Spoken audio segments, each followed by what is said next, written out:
Takeaway Chinese, where you can take some Chinese away and experience progress day by day. Takeaway Chinese, we will promise you a difference.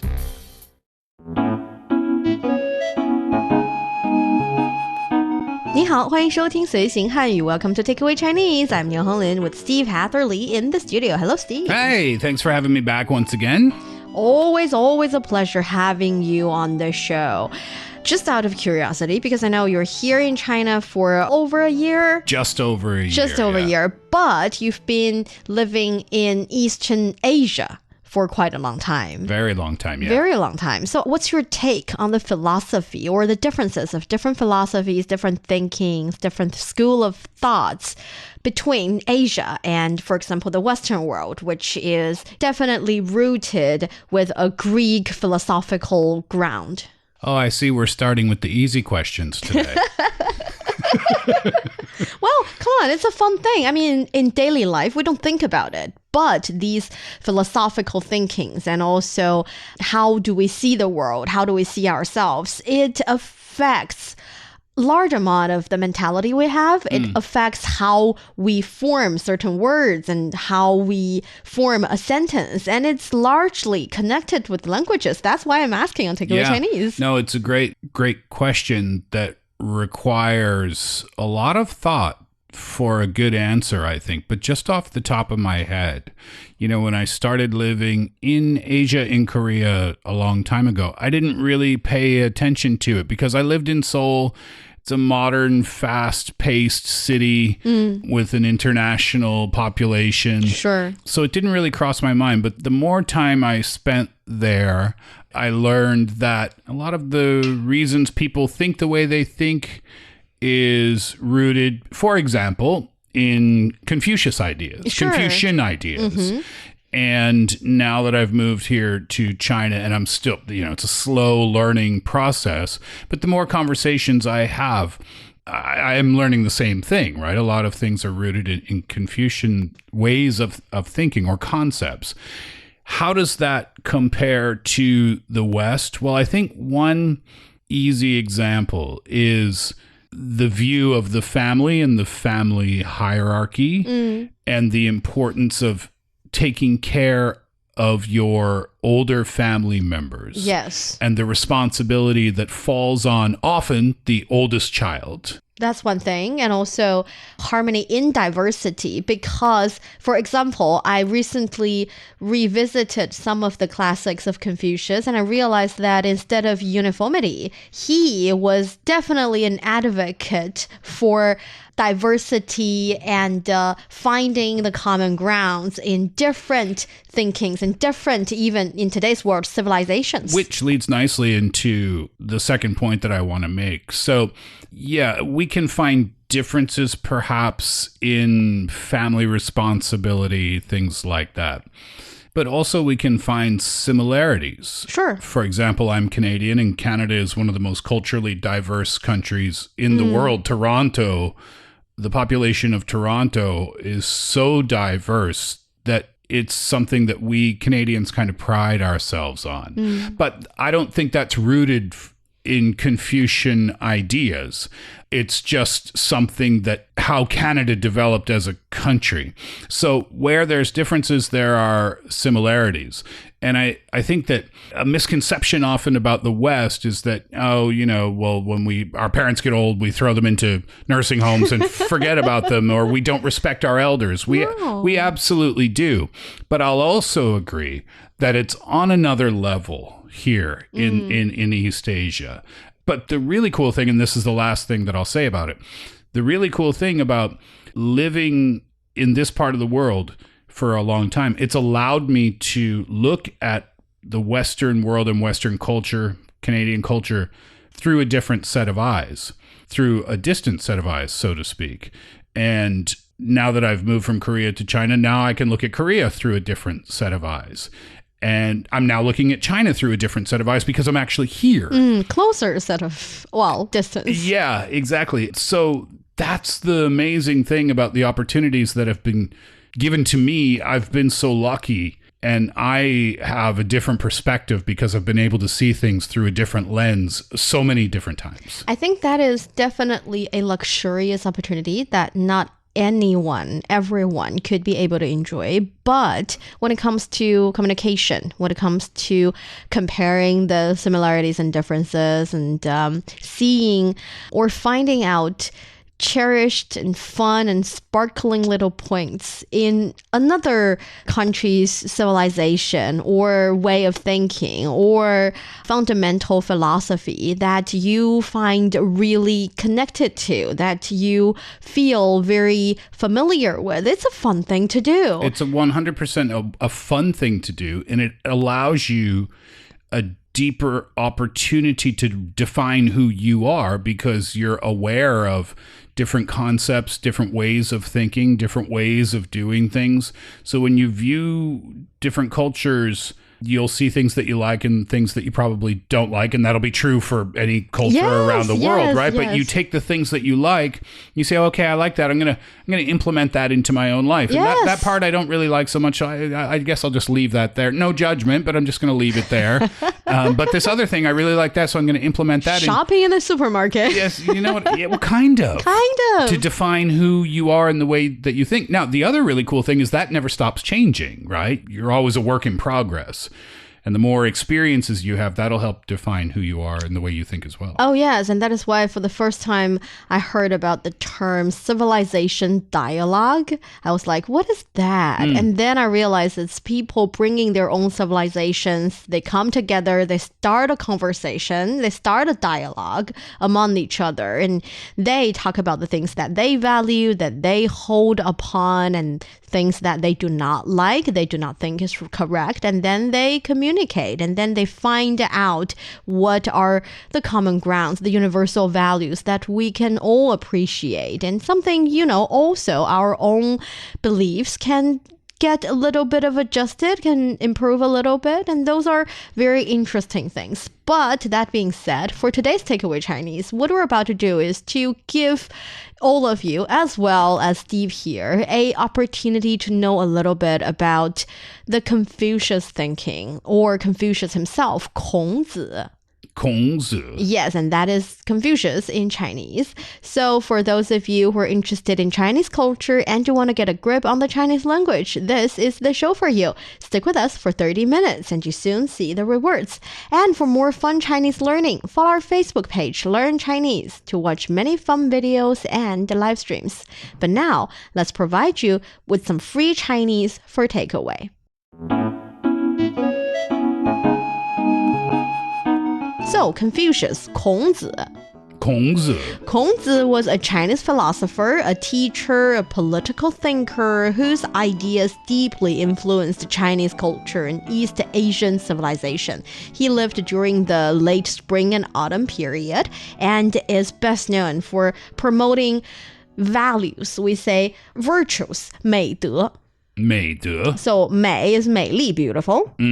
德 is 德行. 德行 is the kind of principles you hold onto, the kind of virtues. But 德 itself, even we translate it as virtue, it's not necessarily a positive. It's a neutral word. Whereas 美德 together would be a definitely positive way of saying virtue. Okay. I think 德行, initially, it is a neutral word. You can't have good virtue, you can have bad virtue. But in today's world, in today's modern Chinese, 德 is definitely a positive expression. 美德. 美德. 美德. So, what is the first time you heard about Confucius? Or what is your first impression of Confucius? What are some, let's say, values he promotes? When I lived in Canada, I was aware of Confucius. It's kind of a common knowledge type thing around the world, I think. But to know deeply about what he stood for, I didn't know too much about that until I moved to this part of the world.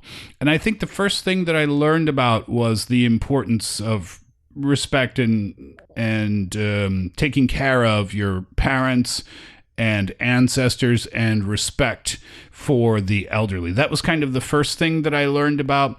Then later I learned about loyalty. Ah, yes. I learned about justice and righteousness in the world, social etiquette, how to behave in public. I learned about those things a little bit too.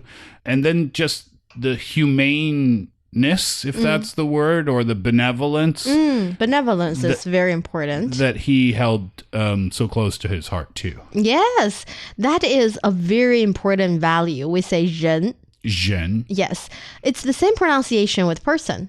Ah. But it means benevolence. It means have compassion to almost everything. It means always do the right thing because you believe in the right thing. You believe in benevolence. So it's a very broad and very, I think, fundamental value, 人. And you mentioned filial piety, or respect the elderly, taking care of the old in the group. I think especially taking care of the elder people in the family is 孝. 孝. Yes, 孝 is definitely one core value.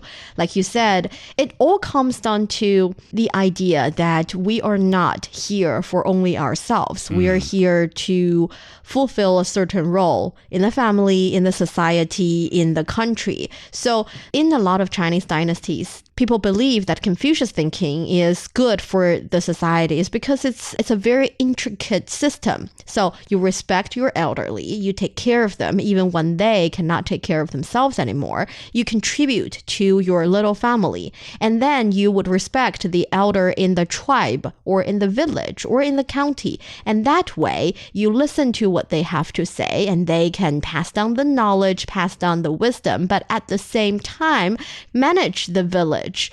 It's very important to a lot of dynasties in China because China has been a large country in a lot of dynasties, not only in today's China, but in history. When the country is too big and the technology was not there, it relies on local people to kind of govern themselves. Yeah, and it relies, I would think, on the knowledge from the previous generations. Yes, which is why if the entire country, the majority of the people believe in the thinkings and the mentality, the philosophy of Confucius, they would respect their elderly. They would listen to the elder generation. In the village, they can avoid a lot of losses because of disaster, and also they can have a relatively harmonious little society, which would in turn promote the governing of the country. So 孝 in that sense is also very important. That's a very long explanation for what 孝 is, but what's the short translation for that? Filial piety. Filial piety. Yes.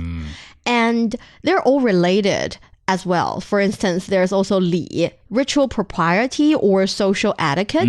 礼. 礼. 礼 means that you should act accordingly, according to how it should be like.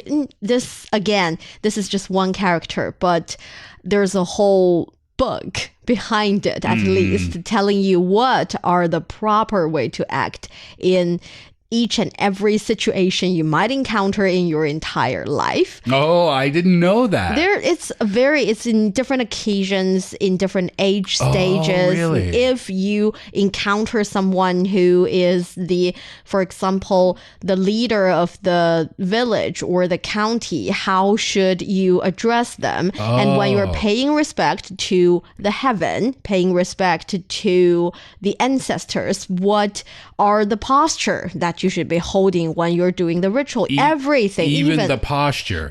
And when you're paying respect to your ancestors, there's the whole, maybe it's a ritual, it's a dancing, all the movements, what are the things you should be preparing? These are all very ceremonial yet vital to ancient Chinese people's living. Now, Confucian ways of thinking still have a great influence. Oh, yes, on definitely. Modern Chinese civilization. But how much of that influence do you think has been lost, I wonder? Because with social media and with every new kind of young generation that comes in, right? The younger generation in any culture tends not to know as much about what happened before, things like that. So is it still as strong as it used to be, would you say? It's strong, but it's in a different way. It's rooted in Chinese people's mentality. We still do believe 仁义礼忠孝. So benevolence is important. Act accordingly. Li, in my understanding, is act accordingly. Though we translate it to social etiquette, it's important. And yi is righteousness, justice. Justice is definitely important. And the xiao, filial piety, pay respect and take care of the elder people in the family. Very, very important. And zhong would be loyalty. Loyalty is important no matter if you're talking about a group or a company. Oh. These are important. Loyalty is zhong. Loyalty is zhong. Zhong. These are all important. Yet they are carried out or they're being implemented in different ways. Well, if you compare to in old days, then the way to act is definitely very different. So, for example, it's a funny thing, but Confucius being so important in Chinese philosophical area, there is a temple. There are multiple temples in different Chinese provinces for Confucius, 孔庙. So temples are not always religious. We know Confucianism is not a religion, yet it is something that people believe in. People believe that he is the master of all the masters. People believe that his dedication to education and his idea that, well, even for him, by the way, Confucius believed that 有教无类. It basically means that education is for everybody. At that time, it was a very advanced believing. It's not only for the royal family. Right, because at that time, there would have been a pretty significant social hierarchy. Exactly. Yeah. So because of all of the virtues he believed in and all of the great work he had done, people believe that he is somehow someone important enough that, for instance, before a major examination, people would do something called 拜孔子. So they would pray to Confucius. They know he's not a god. They are not being religious about it. They're just thinking that, I am... Let me channel Confucius. Yes. Let me share my hope for a good result academically with Confucius. Maybe he'll help me get some wisdom. So see, that's the kind of importance Confucius hold in a Chinese society. Yeah, and that's cool because it's been a long time since Confucius was walking around the land of China, right? But still that impact in modern times is really significant. It's really significant. I think the concept of tradition or traditional ways of doing things or behaving or thinking is stronger in East Asia than it is in the West. I think that's a fair statement. This is subjective, I think, so it's just my opinion. But after living here for a long time, that's my belief. But that's because Canada's a young country, right? So we don't have thousands of years of historical teachings to go back to but it's fine. And reference, which is it's totally fine. Yeah. It's totally fine. But that's just another kind of difference, I think, that I can see between the two. For sure, we Chinese people always believe that there's no one civilization more advanced than another, one civilization that is more suited for today's world for another. They're just, different civilizations. Which is what makes the world a great place. Definitely. And I have to share this because recently I have visited the birthplace of Confucius, You the did? hometown of Confucius. Yes, Qufu. It's in Shandong province. I Okay. brought back some very nice pancakes, instant pancakes that you can consume right from the bag. I don't know if you had some. And Qufu now is definitely a very popular tourist spot because of Confucius. A lot of people would go travel there and learn a little bit about Confucius because there are so many different information or different little points. Unless you're an expert in studying Confucius, you can pick something up. I would guess so. So Qufu must be filled with all of these kind of stories about Confucius, all of these different places you can visit to learn about who he was. And the city itself must be dedicated to him somehow, some way. Yes. Well, we see the 3 Kong heritage sites in Qufu attract many visitors in modern times, particularly families with children. Again, we have talked about parents taking their children to perform a certain kind of ceremony, channeling to, in your word, channeling to Confucius and talking about, we have made our mind in learning, so please give us some wisdom, kind of way. And they are listed as UNESCO World Heritage Sites. So built to commemorate Confucius in 478 BC. By the way, that was the spring and autumn period of time, 400 years, almost 500 years BC. The temple has been destroyed and reconstructed over the centuries, and today it comprises over 100 buildings. The cemetery contains Confucius' tomb and the remains of more than 100,000 of his descendants. Wow. He is famous for having a lot of students and passing down his knowledge and his wisdom. And they're all buried within the same tomb. Yes, which is why people go visit that place as a tourist destination. What about the family house, the mansion? That must be a beautiful place. Did you have a chance to visit there? I did visit there, but for just a brief period of time. But I have to say the element of Confucius is everywhere in the city of Qufu. Though the small house of the Kong family has already developed into a gigantic residence, an area of which 152 buildings remain. So I didn't got the chance to see everything. Yeah. But there are... I was thinking like a house on a street. No. It's an area.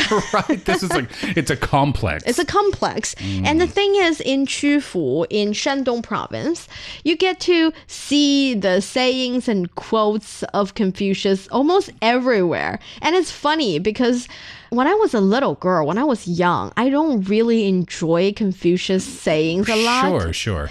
It's not that cool, and also it's long, and it's in traditional Chinese, which is hard to remember. It's history. Little kids usually don't fall in love with history. And that is why my imagination or my impression of Confucius is this old man telling us what's the right things to do, and the right things are not going to be the easy things. Or sometimes the fun things. The fun things, no. And he would ask me to, swallow my pain if I encounter some challenges and just go ahead and, strive for it, put in the effort. If we're in a quarrel, he would definitely say, don't fight with other people. If someone did me wrong, maybe I'll say, forgive them. That's my impression about him. But I was wrong.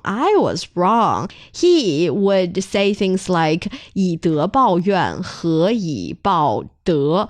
以直报怨,以德报德. Something like, if someone do you wrong, maybe you do not have to take revenge, but definitely ignore them. Be neutral to them. Don't be kind to them. Because if you be kind to those who are not kind to you, how are you going to react to those who are kind to you? So it makes a lot of sense. It's like, he makes sense. He makes sense, and that's why people still hold on to those concepts, right? It's because they were wise, and they were a good way to be, and because we are still human beings, they are still a good way to be. Yes, and also there are wise sayings of Confucius. Some you must heard of. 三人行必有我师. When I walk along with 2 others, they may serve me as my teachers. You can learn something from anybody, because no one is definitely 100% better than others on all grounds. Yeah, right. And there's also 己所不欲,勿施于人. This is also very wise. 己 is oneself. 所不欲 means things you do not like, you do not find pleasure in. 勿 means don't. 施于人, give to others. If you don't like people doing this to you, don't do this to others. It makes a lot of sense, even in today's world. Yeah. Many people have double standards when they are in the society. They're very light on themselves and very strict on others. Yeah. I think a lot of the things that I take away from the things that I know about him and his ways of thinking is perspective matters a lot, right? I remember when I was taking martial arts classes in Korea for the first time. And everybody else in the class was a black belt. But I was allowed to be in the class as a white belt. So the teacher allowed me to be in the class. I wasn't a part of the main activities all the time, but a lot of the time I was. And there are two ways of thinking about that. He said, you can think of yourself as a white belt in a class with 20 black belt students and a teacher, or you can think of yourself as a white belt in a class with 21 teachers. And I was like, oh, that's a good one. Yes. I should write that down. Which kind of is what you were talking about before, right? You know, walk along with two others and you have two teachers. There's plenty to be learned from from everybody, but it's all about perspective. It's how you see the world sometimes that's important. Yes, and I've talked a lot about Confucius. It's like my representative or the representative of my civilization. Is there a philosopher or maybe a saying or maybe a way of looking at the world that you hold upon very high that you want to share from your civilization? Or any other civilizations that you enjoy? Well, I don't know if this would be attributed to Confucius or to another great teacher from somewhere else in the world from the past, but one of the things that I've always held on to quite strongly is that it doesn't matter who you are or what you do in this world. We might have come from different circumstances, and we might have different color skin and speak different languages, but we're all equal. It doesn't matter what your resume says, right? Like Confucius said, we all deserve an equal chance at an education. Some people are born with a silver spoon in their mouths, some people are not. But we all should be granted kind of the same respect to each other. We might not all have the same opportunities in life, but we all do deserve the same respect when we interact with each other. You also remind me of the saying that we shared earlier, 有教无类. It means we all deserve the chance of education. We all deserve respect in that sense. And also, 和而不同. 和 means harmony, and 同 means the same. So we do not have to be the same. We can be different, yet coexist in harmony. 100% agree. 和而不同. And that is the essence of having a diversified, different, colorful, and a whole bunch of different civilizations. I agree. And that brings us to the end of today's Takeaway Chinese. I'm Niu Honglin with Steve in the studio. For more episodes of the show, you can visit our website at radio.cgtn.com and go to the column podcast. You can also listen to the show and read the script there. Find us wherever you listen to your favorite podcast. Just search for Takeaway Chinese. Don't forget to leave your questions, comments, and a 5-star rating. 感谢收听，我们下次再见。Thank you so much, and we'll see you next time.